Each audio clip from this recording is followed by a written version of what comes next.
কয়েকদিন আগে স্কুল চলতে চলতে আত্মারাম খাঁচা ছাড়া হয়ে গিয়েছিল শিক্ষক থেকে পড়ুয়াদের। ব্ল্যাকবোর্ডে পিছন থেকে ফোঁস শব্দ, বেশি খুঁজতে হয়নি, বেরোয় বিষধর চন্দ্র বোরা। পূর্ব বর্ধমানের গলসির একটি প্রাইমারি স্কুলে এটাই এখন কার্যত রোজ নামচা। স্কুলের হাল বেহাল বললেও কম বলা হয়।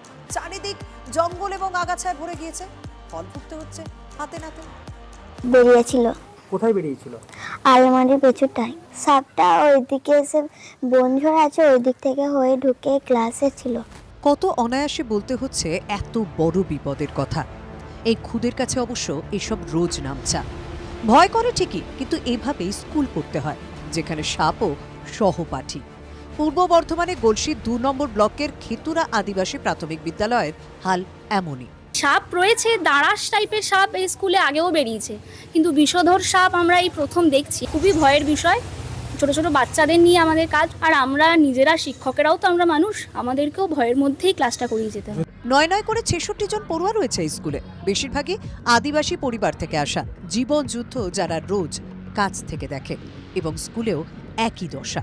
স্কুল বিল্ডিং এর পিছনের দিকটি পুকুর, ঝোপ জঙ্গলে ভরা, বিপদ পদে পদে। আর স্কুল বিল্ডিং এর হাল সেটাও ভয়াবহ।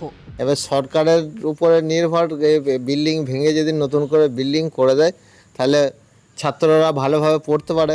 শিক্ষার আলো পেতে স্কুলে আসা, সেখানে এত বিপদ, ভয়, আতঙ্কের অন্ধকার, তবুও হাল ছাড়তে নারাজ এই খুদেরা। সরকারকে বলবো আমাদের যেন একটা স্কুল দেয়।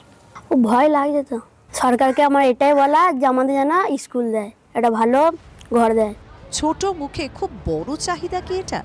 একটু শান্তিতে স্বস্তিতে স্কুল করার যোগ্য নয় এরা? মনোতোষ পোদ্দারের রিপোর্ট, TV9 বাংলা।